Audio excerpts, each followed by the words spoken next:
Hi again, and welcome into the UMBC Ryan Odom Basketball Report. Gary Stein, along with head coach Ryan Odom. We're here at the UMBC Event Center, as you can see. A little bit later on, we'll visit with one of Ryan's players who's starting to make a big impact on the men's basketball team. And as always, we'll talk sports, everything, with John Feinstein, my broadcast partner. But first, UMBC basketball. 5-4 after the win against Coppin, a gritty win against a scrappy team. We'll talk about that in a second. Back to Northern Kentucky, which is kind of where we last left off. Sure. What happened out there? Yeah, we got off to an excellent start. I think first and foremost, Northern Kentucky's a very good team this year. They have a lot back from last season where we had an absolute dogfight in the RAC, and we're fortunate enough to come out with a 1 or 2 point win. I can't quite remember, but I know it was by one possession. Right, 76-75. Yeah, and, we got off to an excellent start. We were up 9-0, maybe even 11-0, and, they came back. I looked up 6 minutes to go in the half, and they had probably 13 points or something like that. So the game was clearly, going in our favor at that point, in our pace. And then all of a sudden they threw a little bit of a press on us. We had some uncharacteristic turnovers, and offense stalled, and Northern Kentucky really got out in transition and made some excellent plays in transition and really got the game going at their speed. And unfortunately for us, we weren't really able to recover. We went into halftime down with a big number, at that point. And it was hard to come back. But the guys did battle in the second half. I thought R.J. Idle Rock came in, who really hadn't played much, this season for us. Helped get us going there in the second half and make the margin, a little bit less than it would have ended up being. And that led us to the next game and practices. And that kind of segues us because R.J. made his first start. Yeah. His first collegiate start against Coppin State. Played well, 12 points. He and Ricky Council, who we'll meet in a minute, had a big impact in that second half against a really scrappy Coppin team. Yeah. Talk a little bit about that game. It did not start great for you opposite from the Northern Kentucky game, but you guys made a nice comeback. Yeah, no question. And Coppin, that was their first home game, obviously.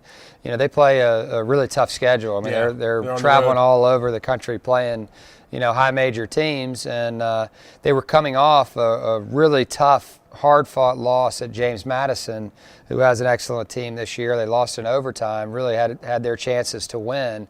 And so we knew it would be a tough game. And, we were down Arkell in that game.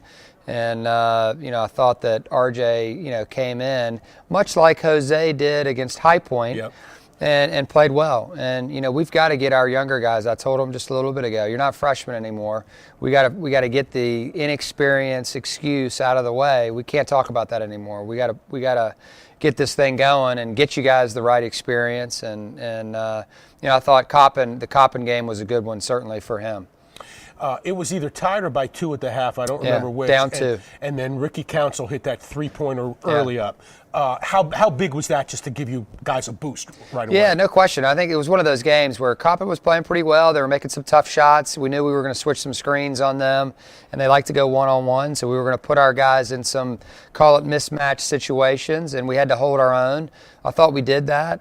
We felt like the more that we contested their shots and stayed between them and the basket, that we'd have a chance to, force some more misses and get rebounds and then be able to go. And I thought we did that. I thought our guys did that, for the most part. We were able to get a 15-point lead, in the midway of the second half, and we're able to finish the game in a proper fashion. For the most part this year, you guys have not shot particularly well. I think you're about 40%. But in the second half of the Coppin game, you were 15 for 25, 60%, about 55% from three-point. What did you notice that was different about the types of shots that you guys were taking? Well, typically we haven't been playing two, typical guards at all times in the game, which is typically what we've done over the first 2 years since I've been here. We have a big lineup that we've been going with recently. And, we felt like it was important to give KJ one more guard out there to help, penetrate and get some things done there, play a little bit faster.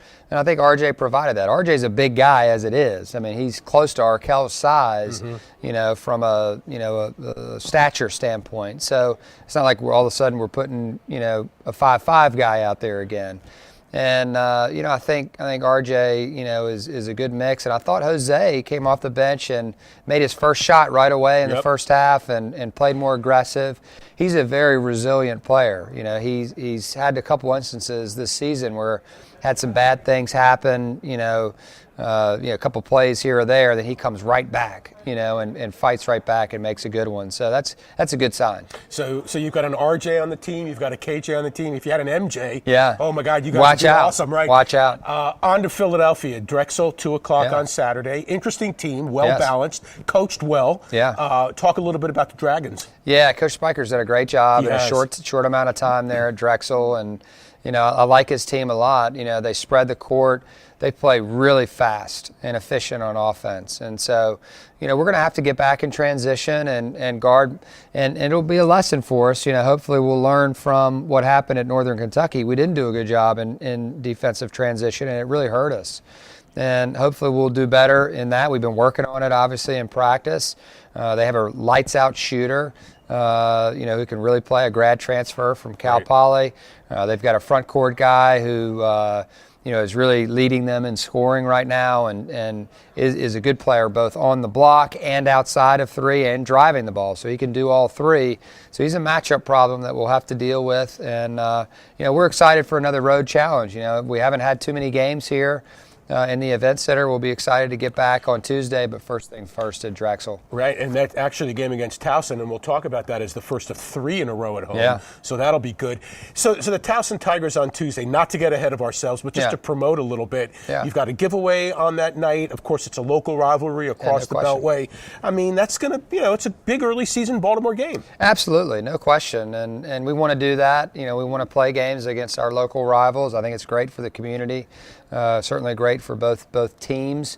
It was good for us to go to Coppin the other night. You get on a bus, you ride over there, you play the game, you come home, sleep in your own bed. You're not having to spend the night out. So not too much loss there from a physical standpoint other than just playing the game. And, I think it's great for the community. So we're excited to play against Towson next week. I know Coach Scary, like us, has a new team, and he's working through some things as we are. And so it'll be fun to compete. How much do you keep up with the local guys, like the Towsons and the Loyolas and the Morgans? Yeah, absolutely. I'm pulling for them. Obviously, except for when we're playing one another here, we want Baltimore basketball to be really, really strong. Right. Let's talk a little bit about what happens after that. You go on the road. You've got a big game at Penn State, and then back, I think, against Centenary before the end of the year, if I'm not mistaken. Where's the team right now? You're about 5-6 weeks into the season. Yeah, I think we're doing fairly well. We're still, we're not full strength right now because Dan's still hurt. We're hopeful that Dan can come back, pretty soon. And I think we're working through lineups still, which is what you do in the non-conference, trying to figure out who plays well together, all right, putting the pieces together to put our best foot forward. And, I think the guys are really responsive. They want to do really well. And I'm really proud of their efforts so far. I mean, obviously, we'd like to have the American game back, losing at the buzzer, the South Dakota game, where we didn't play particularly well. But credit those teams. They did a really good job of finishing us off. And, those are games that we can learn from. I think you spoiled us last year a little bit with your last-minute single-digit record, right? And those 2 games were both by single digits, especially the American game. All right, we're going to take a timeout. When we return, we will meet one of Coach Odom's players who's starting to make a big impact on the program. Ricky Council will join us when we return to the UMBC Ryan Odom Basketball Report. Respect is hard work. Respect is dedication. Respect is earned on the court or on the field. Respect doesn't judge based on sexual orientation or gender identity. Respect is being the first conference to partner with the You Can Play project. And the first conference in the LGBT Sports Safe Founders Club. Respect coaches, players, and the game. Respect similarities. Respect differences. Spread respect. Spread respect. Spread respect. And welcome back to the show. Gary Stein along with head coach Ryan Odom from UMBC basketball and joined by Ricky Council, transfer from Providence College. Welcome in. How are you? I'm great. How are you? Good, thank you. And we were just talking about the Coppin game before you joined us, and you had a big impact in that game. 14 points, 4 3-pointers. Just talk a little bit about that game. It kind of was your really, coming out as far as UMBC was concerned. I felt like I just went in the same mindset, just trying to make shots, do everything my coach asked me to do with my teammates. I have a lot of confidence in me, and it's up to me to make or break it. Right. Yes, sir. You were here last year, Yes. but you were ineligible because of the transfer. And UMBC did what it did last year, and you had to watch that from the bench. Yes. Was that difficult at all, or what was that like? It was difficult, but it was a great experience. I feel like every day I practiced with the guys. I tried my best to make it hard for them. Where they play defense, I've tried to do my best and on offense and make it hard for them. And watching them, I learned a lot. Being at Providence, I really didn't play, so I sat 2 years there. I watched them, how they won, and just coming here, try to bring the same thing. And Yeah, he's been to 3 straight now, NCAA tournaments. Exactly. I mean, 2 at Providence and 1 at UMBC. This guy's a good luck charm, right? Right. What do you see in Ricky when you look at him? I mean, first off, Ricky is all about the right things. He's a great student off the court. He's a great citizen. All right, he's a great teammate. He's a really hard worker. From a culture standpoint, he's established a great culture here for us and fit right in. From the day he stepped on campus, it was evident that he was one of us, and we're so excited to have him here. And obviously we love how he plays. I mean, he can knock it down. He's open. We all expect it to go in, and he's a good handler. He can handle the ball. He's been well trained. Over the years, loves the game. And really wants to help the team win. And, I'm really proud of his development so far. Ryan, you said something interesting that I did a double take on in the preseason. I think I saw it written, or maybe you said it, was that even though Ricky was on the bench last year, his leadership came through. Yeah. And that's not really something that a person says all the time about somebody who doesn't actually participate in the game. Yeah, he's got a level head. He doesn't get, out of sorts when things happen. And, some players, especially younger players, that, if something goes wrong immediately, it's like, okay, now 2 more things go wrong. Ricky's got a very level head and understands, and he's able to talk to his teammates in a very positive way, and he needs it too. He needs folks to help him, with that. He's going to miss 2 shots in a row, and he needs me, right there with him saying, hey, knock the next one in, man, you got it. And his teammates have done that here for him so far, and we knew it would be a little bit of an adjustment period for him because he literally hasn't played since high school. He gets to Providence and he's practicing every day, for 2 years, but gets limited game time, and then he's here sitting out for a year. So that's 3 years of competitive under the lights basketball. And so there's an adjustment period, and he's doing really well with it right now. Talk a little bit about your experience with Jairus. Because I think that was an important part about, for us last year, you and him after every practice. After every practice, before practice, even sometimes later at night, we would just get together and shoot shots, work on moves, and just do things that were game-like. And I wanted to prepare him as well as myself for next year, but prepare him for any game. And it was funny how I was watching the Vermont game, and the move he made was something that we did every day. It's just something that we worked on. That's perfect. Yeah. So Do you still keep up with him? I do. Yeah. Here and there, I talk to him. I've seen his highlights. He's doing well, and I'm happy to see that he's doing well and continuing to do it. Is it difficult for you to not really have played basketball for 3 years? How do you view it? It was very difficult. It took me a while to adjust because every player thinks coming out of high school they do pretty good there, and they think it will translate immediately. It doesn't happen to every player. Right. And I had to get used to that and understand that I have to keep working, and my time will come. And patience was really what I vouched for. I know that when I talk to younger guys here, it's like patience. Or guys from last year, it's like, look, I've been in that position. It'll happen, but you can't stop. You have to keep going every day, and your time will come. You never know. Right. Your name gets called. What are your goals for this year? I just want to win. Just want to win. I've seen what it takes 3 years now, what it takes to go to NCAA and what it takes to win the American East Championship. And I just want to, I just want to win.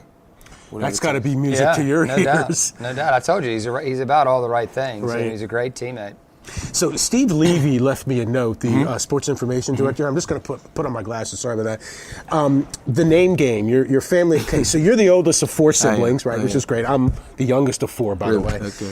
Brothers, Ricky the third, Ricky the fourth, and sister Rihanna. Yes. So all starting with R's. Yes. Are your parents' names? Parents' names are ours. Okay. Ricky and Ruth.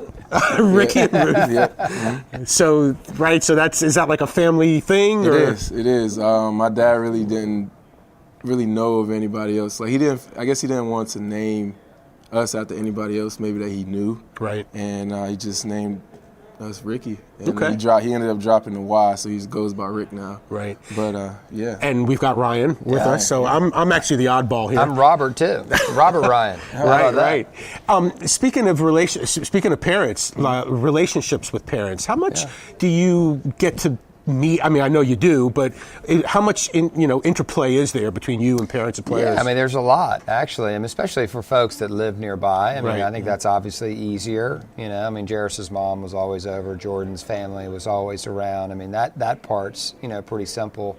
To connect. And, KJ, because of that long run that we had, they were able to, the NCAA He was help us here all out. the time, he was able to be around, which was a positive thing.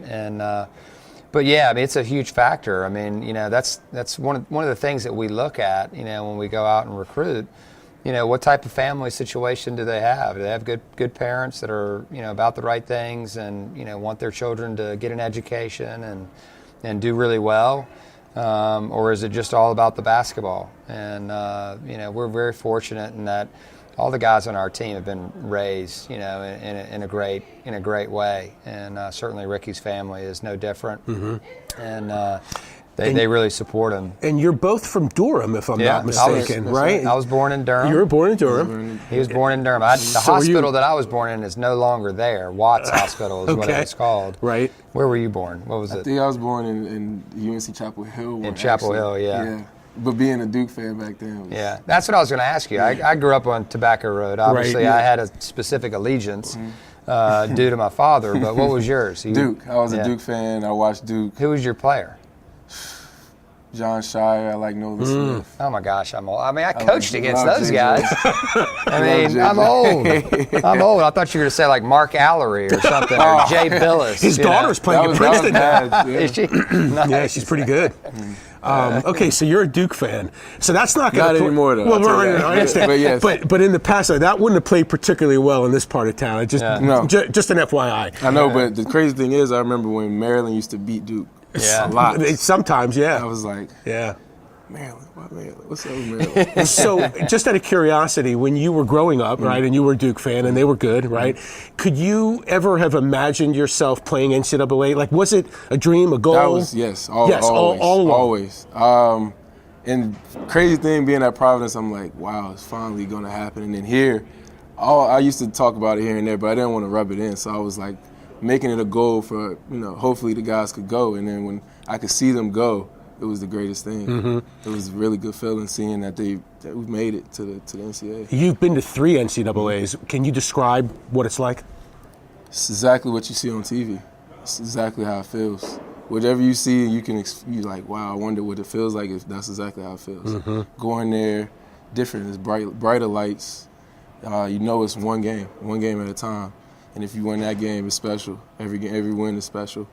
And just trying to. Everybody got the same goal, is to win it.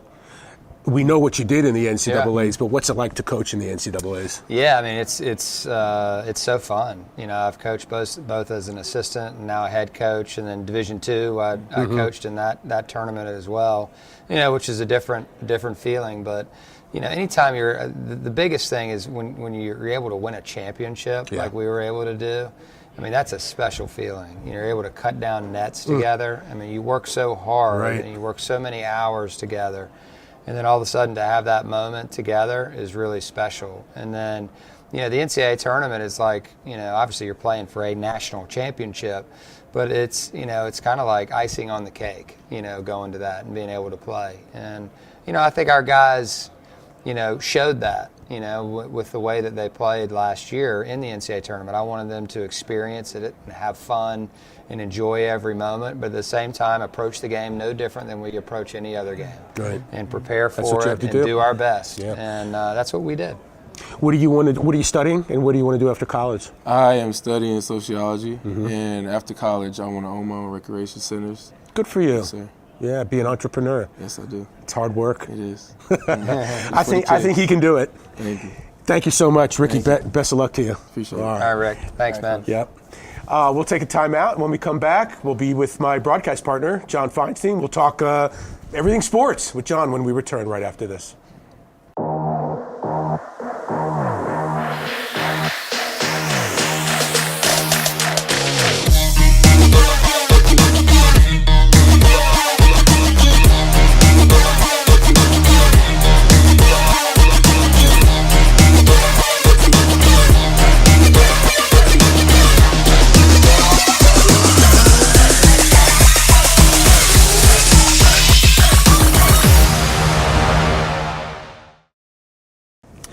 And welcome back to the show. Gary Stein along with Ryan Odom, UMBC head men's basketball coach. And as always in our third segment, joined by my broadcast partner, New York Times bestselling author, John Feinstein. John, welcome in. How are you? I'm just fine. Thanks for asking, Gary. Ryan, feels like we haven't seen each other for a while since UMBC's been on the road, but looking forward to next Tuesday against Towson. Yeah, bad scheduling. We've been away too much this year, so we'll have to refocus and get that situated for next season. Yeah, hey, who is it who makes that schedule? Who can we blame for that, Ryan? Yeah, we have no idea about that, John. Hey, John, we were just, before we get to Towson, actually, we were just talking about Drexel coming up in Philly, and a couple of things on that. We'll talk about Army-Navy in a minute. But Zach Spiker, their head coach at Drexel now, had really turned the Army program around before he took the Drexel job, and he's starting to do the same thing at Drexel. Talk to us a little bit about him and what you know about Zach. Zach's a very interesting guy. His dad was the football trainer and may still be the football trainer at West Virginia for about 1,000 years. I think he is. So Zach grew up around big-time football and basketball programs and was an assistant coach at Cornell when Steve Donahue put that program on the map with their 3 straight Ivy League titles. And you might remember their run to the Sweet 16 in 2010 when they beat both Temple and Wisconsin and lost a close game to Kentucky. And then, as you said, he got the Army job. And Army had always played slow. The philosophy of their coaches, and I'm not talking about Bob Knight and Mike Krzyzewski in the 60s and 70s. I'm talking about, from the mid-'80s, 1990s on, was always, we're not as athletic as the other teams, so the slower we can make the game, the better. Well, Zach came in and basically said, the heck with that, and began pushing the ball on every possession, shooting threes, which helped their recruiting, I think, because they were playing a style that kids enjoyed.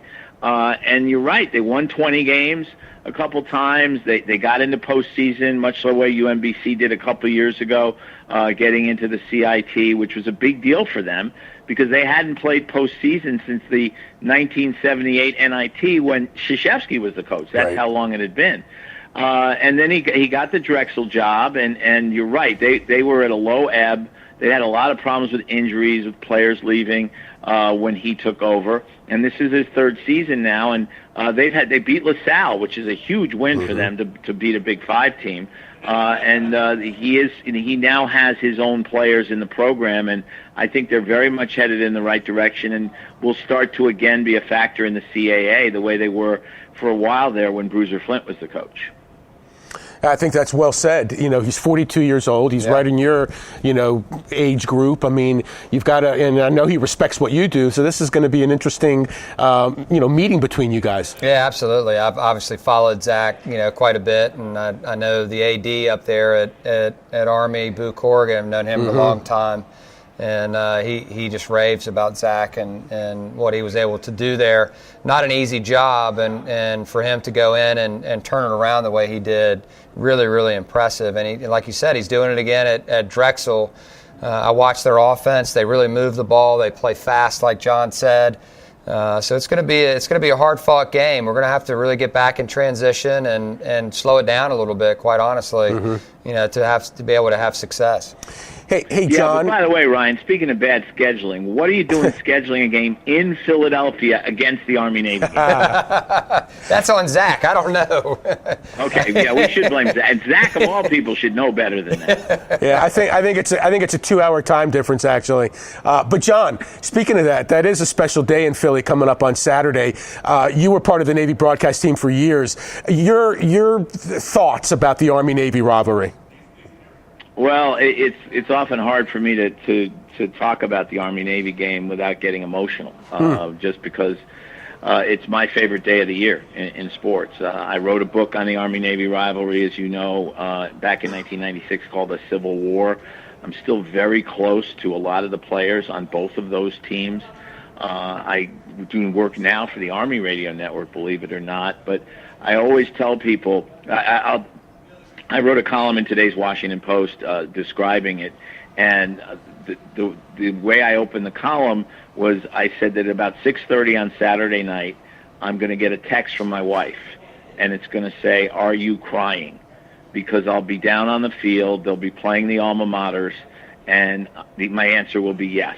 Wow. Because I can't get through the two alma maters when they're played back to back at the end of the Army-Navy game without choking up. It's a scene you have to see in person. Television can't really express it the way being in the stadium can. What it means, and I don't want to get too long-winded here, so I'll just say this.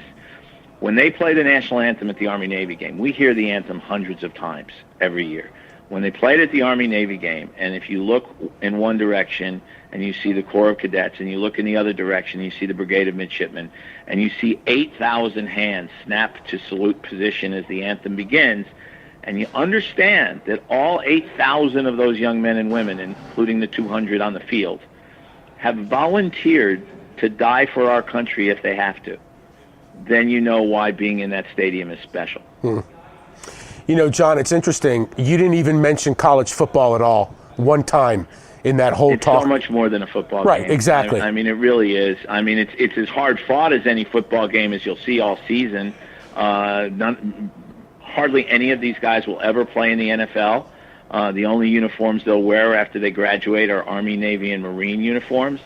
But they play football and compete at football as hard or harder than any teams in the country. And that's reflected in, look at the fact that Navy's beaten Notre Dame 4 times in the last 12 years. Gary, that can't happen. Right. Notre Dame has every possible advantage you can have as a football school. Navy has every possible disadvantage you can have as a football school, as does Army, which lost at Oklahoma this year in overtime. So what those young men do as football players, given all the other things they're asked to do and will be doing, is extraordinary. And that's why I have so much respect for all of them and why the game is so special to me, because I've been lucky enough to know a lot of them well through the years. Thanks for sharing that, John. And speaking of the football and the playoffs, now that the playoffs are set, do you feel that the committee got it right? No, of course not. You know me, Ryan. I always This is pull John for the Feinstein. underdog. And I think UCF. I think if you go undefeated in any sport, you should have a chance to play for a championship. Major college football, Division I, FBS, whatever you want to call it, is the only sport in existence where you can go undefeated and some, bunch of athletic directors and bureaucrats can sit there and say, no, you can't, you're not good enough to compete for the national championship. I think it's ridiculous, absolutely ridiculous, and they should all be ashamed of themselves, but you and I both know that they're not. So, but John, it's easy to criticize. What's the solution? The solution is an 18 playoff, Gary, where you guarantee at least one spot to non-Power 5 schools. And Okay. what you do, so you don't make the student athletes play an extra game, you get rid of the silly championship games. Do we really need a Big Ten championship game with a 4-loss Northwestern team or an ACC championship game with a 5-loss Pitt team? We don't need those games. Have automatic bids for the 5 Power 5 championship teams, 3 at-larges, guaranteed that one goes to a non-Power 5 school, and you do not make them the 8th seed. so that they have to play the number 1 seed. In fact, if a non-Power 5 school goes undefeated, and there are no more than 3 other undefeated teams, most seasons there are less, you guarantee them a first-round home game. You play the quarterfinals at home sites the first week in December, and then you pick up with the semifinals just as they do it now. It's not that hard. It's actually a pretty good solution. Yeah. Of course I have a solution, Gary. You know me. I know. Hey, John, you talked about Ryan asked you if you thought that the committee got it right. Let me ask you if you think the Ravens have gotten it right about the Lamar Jackson, Joe Flacco situation. If both are healthy, right now it looks like Lamar Jackson will start. Is that the right way to go? Well, you know, Gary, I have a bias because I work so closely with Joe. On the book, of course. The book Quarterback that's just been out for a couple of weeks now. And by the way, it's getting great reviews. Thanks for bringing it up. Can't resist. But having said that, I don't think you can bench Lamar Jackson while he's still winning. Yeah. They've won 3 straight games. I know his numbers aren't, blow away, but they've won 3 straight games. And that's what you play the game for. You play the game to win. Now, if they lose to the Chiefs this week, which is entirely possible, and Lamar isn't spectacular, and Joe is healthy next week, then maybe you go back to the experienced guy when you're making your playoff drive, and at that point you might be 7-6. Yeah. But if they go into Kansas City and win, they've got to stick with Lamar. How would you By the handle way, a it's pretty situation good like for this? someone who a lot of scouts wanted to switch to wide receiver, isn't he? Yeah, I mean, I think it's a tough situation. And I'll ask you this, John, too. Over the weekend, you had Alabama playing Georgia. And I know they were forced and thrust into this situation different than the first time in the national championship a year ago when, Saban obviously made the change at halftime and switched quarterbacks, and they went on to win.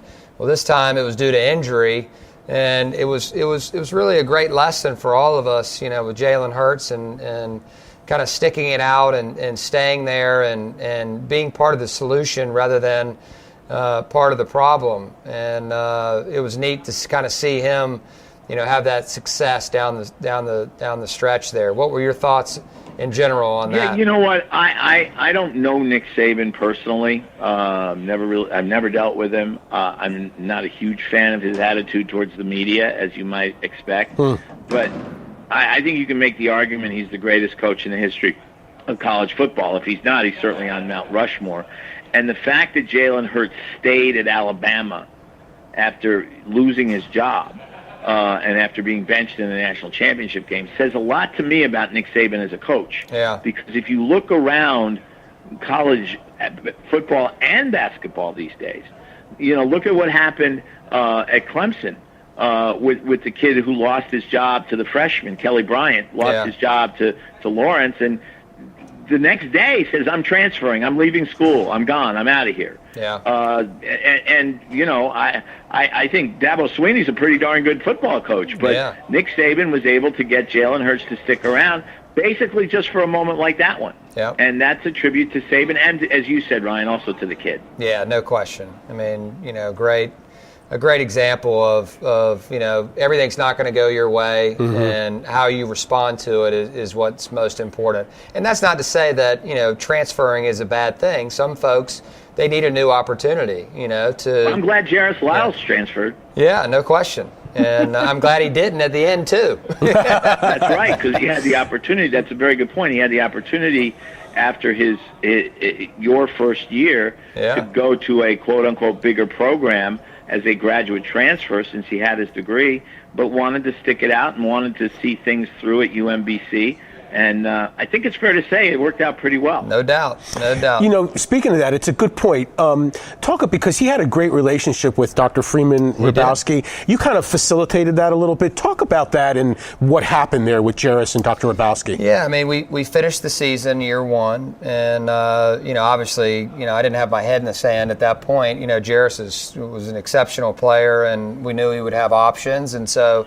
I wanted to get out in front of it, and I'd already spoken to him prior to the season ending, and just said, we're going to chat at the end of the year. Just understand, I know the position that you're in. We don't need to talk about it right now, But when the season ends, I want to sit down with you and your family and the people that are going to help you make your decision and just give you all the information that you need. And if it's a situation where, we feel and you feel it's best for you to go somewhere else, just know that I'm not going to get in the way of that. And I'm going to help you do that, in fact, and say great things about you and all that.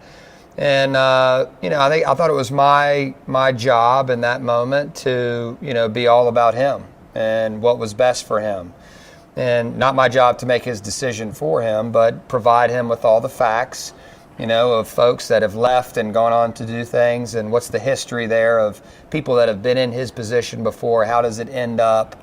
And there have been some successes. There have been some not so good situations that have happened, and I think Jairus, in his own mind, honestly, even before we met, had a feeling that he wanted to stay. And I reached out to Dr. Hrabowski because I felt like, deep down, here at UMBC, it's more than just, sports and putting your best foot forward there. It's about, what's going to put you in the best position 20 years from now. And let's don't make a 7-month decision right now, all right, when we really need to be thinking, bigger than that. Let's think 20 years down the line. Well, all of a sudden, if you leave, you're not going to have a relationship with, Dr. Hrabowski and all the people here that have mentored you during your time at UMBC.